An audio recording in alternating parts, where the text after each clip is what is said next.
श्री दुर्गा सप्तशती अध्याय 5। महर्षि मेधा ने कहा कि पूर्व काल में शुंभ निशुंभ नामक असुरों ने अपने बल के मद से इंद्र का त्रिलोकी का राज्य और यज्ञों के भाग को छीन लिया और वह दोनों इसी प्रकार सूर्य, चंद्रमा, धर्मराज और वरुण के अधिकार भी छीन कर स्वयं ही उनका उपयोग करने लगे। वायु और अग्नि का कार्य भी वही करने लगे और इसके पश्चात उन्होंने जिन देवताओं का राज्य छीना था उनको अपने अपने स्थान से निकाल दिया। इस तरह से अधिकार छीने हुए दैत्यों तथा दैत्यों द्वारा निकाले हुए देवता अपराजिता देवी का स्मरण करने लगे कि देवी ने हमको वर दिया था कि मैं तुम्हारी संपूर्ण विपत्तियों को नष्ट करके रक्षा करूंगी। ऐसा विचार कर सब देवता हिमालय पर गए और भगवती विष्णु माया की स्तुति करने लगे। देवताओं ने कहा, हे देवी आपको नमस्कार है, शिव को नमस्कार है, प्रकृति और भद्रा को नमस्कार है। हम लोग रौद्र, नित्या और गौरी को नमस्कार करते हैं। ज्योत्सनामयी चंद्र रूपिणी व सुख रूपा देवी को निरंतर नमस्कार है। शरणागतों का कल्याण करने वाली वृद्धि और सिद्ध रूपा देवी को हम बार बार नमस्कार करते हैं। और नेतृत्व राजाओं की लक्ष्मी तथा सर्वाणी को नमस्कार है। दुर्गा को दुर्ग स्थलों को पार करने वाली दुर्ग पारा को सारा, सर्वकारिणी ख्याति कृष्ण और धूम्र देवी को सदैव नमस्कार है। अत्यंत सौम्य तथा अत्यंत रौद्र रूपा को हम नमस्कार करते हैं। उन्हें हमारा बारंबार प्रणाम है। जगत की आधारभूत कृति देवी को बार बार नमस्कार है। जिस देवी को प्राणी मात्र विष्णु माया कहते हैं उसको नमस्कार है, उसको नमस्कार है, उसको नमस्कार है। जो देवी संपूर्ण प्राणियों में चेतना कहलाती है उसको नमस्कार है, उसको नमस्कार है, उसको नमस्कार है। जो देवी संपूर्ण प्राणियों में बुद्धि रूप से स्थित है उसको नमस्कार है, उसको नमस्कार है, उसको नमस्कार है। जो देवी सब प्राणियों में निद्रा रूप से विराजमान है उसको नमस्कार है, उसको नमस्कार है, उसको नमस्कार है। जो देवी संपूर्ण प्राणियों में शुद्धा रूप से विराजमान है उसको नमस्कार है, उसको नमस्कार है, उसको नमस्कार है। जो देवी संपूर्ण प्राणियों में छाया रूप से स्थित है उसको नमस्कार है, उसको नमस्कार है, उसको नमस्कार है। जो देवी सब प्राणियों में शक्ति रूप से स्थित है उसको नमस्कार है, उसको नमस्कार है, उसको नमस्कार है। जो देवी संपूर्ण प्राणियों में तृष्णा रूप से स्थित है उसको नमस्कार है, उसको नमस्कार है, उसको नमस्कार है। जो देवी सब प्राणियों में शांति रूप से स्थित है उसको नमस्कार है, उसको नमस्कार है, उसको नमस्कार है। जो देवी सब प्राणियों में जाति रूप से स्थित है उसको नमस्कार है, उसको नमस्कार है, उसको नमस्कार है। जो देवी सब प्राणियों में लज्जा रूप से स्थित है उसको नमस्कार है, उसको नमस्कार है, उसको नमस्कार है। जो देवी संपूर्ण प्राणियों में श्रद्धा रूप से स्थित है उसको नमस्कार है, उसको नमस्कार है, उसको नमस्कार है। जो देवी संपूर्ण प्राणियों में कांति रूप से स्थित है, जो देवी सब प्राणियों में लक्ष्मी रूप से स्थित है उसको नमस्कार है, उसको नमस्कार है, उसको नमस्कार है। जो देवी संपूर्ण प्राणियों में वृत्ति रूप से स्थित है उसको नमस्कार है, उसको नमस्कार है, उसको नमस्कार है। जो देवी सब प्राणियों में स्मृति रूप से विराजमान है उसको नमस्कार है, उसको नमस्कार है, उसको नमस्कार है। जो देवी सब प्राणियों में दया रूप से स्थित है उसको नमस्कार है, उसको नमस्कार है, उसको नमस्कार है। जो देवी सब प्राणियों में तुष्टि रूप से स्थित है उसको नमस्कार है, उसको नमस्कार है, उसको नमस्कार है। जो देवी संपूर्ण प्राणियों में मातृ रूप से स्थित है उसको नमस्कार है, उसको नमस्कार है, उसको नमस्कार है। जो देवी संपूर्ण प्राणियों में भ्रांति रूप से स्थित है उसको नमस्कार है, उसको नमस्कार है, उसको नमस्कार है। जो देवी संपूर्ण प्राणियों में नित्य व्यापत रहती है उसको नमस्कार है, उसको नमस्कार है, उसको नमस्कार है।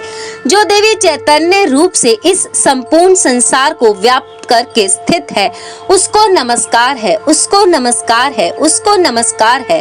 पूर्व काल में देवताओं ने अपने अभिष्ट फल पाने के लिए जिसकी स्तुति की है और देवराज इंद्र ने बहुत दिनों तक जिसका सेवन किया है वह कल्याण की साधना भूता ईश्वरी हमारे कल्याण और मंगल करें तथा सारी विपत्तियों को नष्ट कर डालें। असुरों के सताए हुए हम संपूर्ण देवता उस परमेश्वरी को इस समय नमस्कार करते हैं। हैं तथा जो भक्ति पूर्वक स्मरण किए जाने पर तुरंत ही सब विपत्तियों को नष्ट कर देती हैं, वह जगदम्बा इस समय भी हमारा मंगल करके हमारी समस्त विपत्तियों को दूर करे।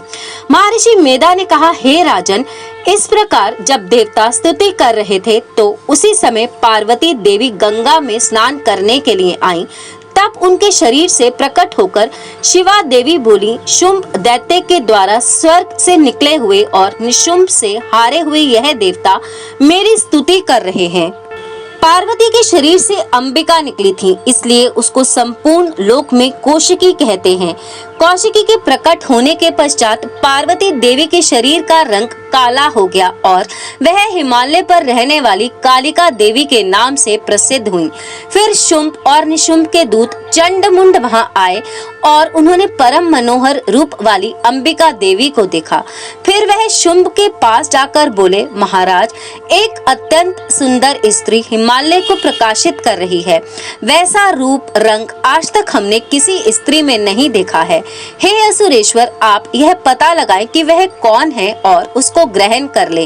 वह स्त्री स्त्रियों में रत्न है, वह अपनी कांति से दशों दिशाओं को प्रकाशित करती हुई वहां स्थित है, इसलिए आपका उसको देखना उचित है। हे प्रभु, तीनों लोकों के हाथी, घोड़े और मणि इत्यादि जितने रत्न हैं, वह सब इस समय आपके घर में शोभायमान है। हाथियों के रत्न रूप ऐरावत हाथी और उच्च श्रवा नामक घोड़ा तो आप इंद्र से ले आए हैं। हंसों द्वारा जुता हुआ मेवान जो कि ब्रह्मा जी के पास था, अब आपके पास है। और यह महापद्म नामक खजाना आपने कुबेर से छीना है। समुद्र ने आपको सदा खिले हुए फूलों की किच कलनी नामक माला दी है। वरुण का कंचन की वर्षा करने वाला छत्र आपके पास है। रथों में श्रेष्ठ प्रजापति का रथ भी आपके ही पास है। हे दैत्य इंद्र, मृत्यु से उत्कंतिका नामक शक्ति भी आपने छीन ली है और वरुण का पाश भी आपके भ्राता निशुंभ के अधिकार में है। और जो अग्नि में ना जल सके ऐसे 2 वस्त्र भी अग्नि देव ने आपको दिए हैं। हे दैत्यराज, इस प्रकार सारी रत्न रूपी वस्तुएं आप संग्रह कर चुके हैं, तो फिर आप यह कल्याणकारी स्त्रियों में रत्न रूप अनुपम स्त्री आप क्यों नहीं ग्रहण करते? महर्षि मेधा बोले, चंडमुंड का यह वचन सुनकर शुंभ ने विचार किया कि सुग्रीव को अपना दूत बनाकर देवी के पास भेजा जाए। प्रथम उसको सब कुछ समझा दिया और कहा कि वहां जाकर तुम उसको अच्छी तरह से समझाना और ऐसा उपाय करना जिससे वह प्रसन्न होकर तुरंत मेरे पास चली आए। भली प्रकार समझा कर कहना। दूत सुग्रीव पर्वत के उस रमणीय भाग में पहुंचा जहां देवी रहती थी। दूत ने कहा, हे देवी, दैत्यों का राजा शुंभ जो इस समय तीनों लोकों का स्वामी है, मैं उसका दूत हूँ और यहाँ तुम्हारे पास आया हूँ। संपूर्ण देवता उसकी आज्ञा एक स्वर से मानते हैं। अब जो कुछ उसने कहला भेजा है वह सुनो। उसने कहा है, इस समय संपूर्ण त्रिलोकी मेरे वश में है और संपूर्ण यज्ञों के भाग को पृथक पृथक मैं ही लेता हूँ और तीनों लोकों में जितने श्रेष्ठ रत्न हैं वह सब मेरे पास हैं।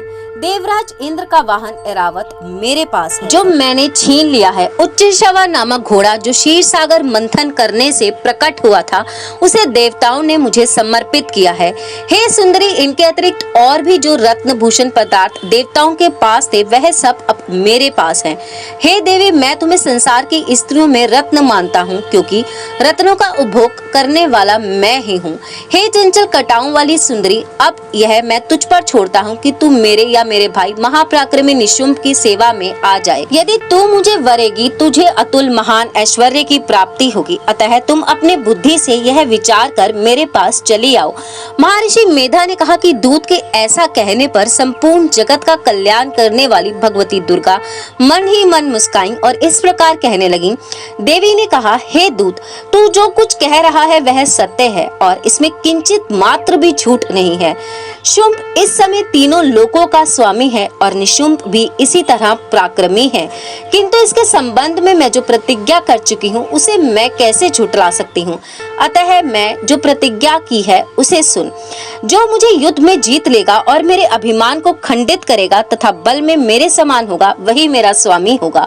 इसलिए शुंभ अथवा निशुंभ यहाँ आए और युद्ध में जीतकर मुझसे विवाह कर लें। इसमें भला देर की क्या आवश्यकता है। दूत ने कहा कि हे देवी, देवी तुम अभिमान में भरी हुई हो, मेरे सामने तुम ऐसी बातें ना करो। इस त्रिलोकी में मुझे तो ऐसा कोई दिखाई नहीं देता जो कि शुंभ और निशुंभ के सामने ठहर सके। हे देवी, जब अन्य देवताओं में से कोई शुंभ व निशुंभ के सामने युद्ध में ठहर नहीं सकता, तो तुम भी इसी उसके सामने रणभूमि में क्या ठहर सकेगी। जिन शुंभ आदि असुरों के सामने इंद्र आदि देवता नहीं ठहर सके, तो फिर तुम अकेली स्त्री उनके सामने कैसे ठहर सकोगी। अतः तुम मेरा कहना मानकर उनके पास चली जाओ, नहीं तो जब वह तुम्हें केश पकड़कर घसीटते हुए ले जाएंगे तो तुम्हारा गौरव नष्ट हो जाएगा। इसलिए मेरी बात मान लो। देवी ने कहा, जो कुछ तुमने कहा है ठीक है, शुंभ और निशुंभ बड़े बलवान हैं। लेकिन मैं क्या कर सकती हूँ, क्योंकि मैं बिना विचारे प्रतिज्ञा कर चुकी हूँ। इसलिए तुम जाओ और मैंने जो कुछ भी कहा है वह सब आदर पूर्वक असुरेंद्र से कह दो। इसके पश्चात वह जो उचित समझे करें। अट्ठ श्री दुर्गा सप्तशती पंचम अध्याय समाप्त।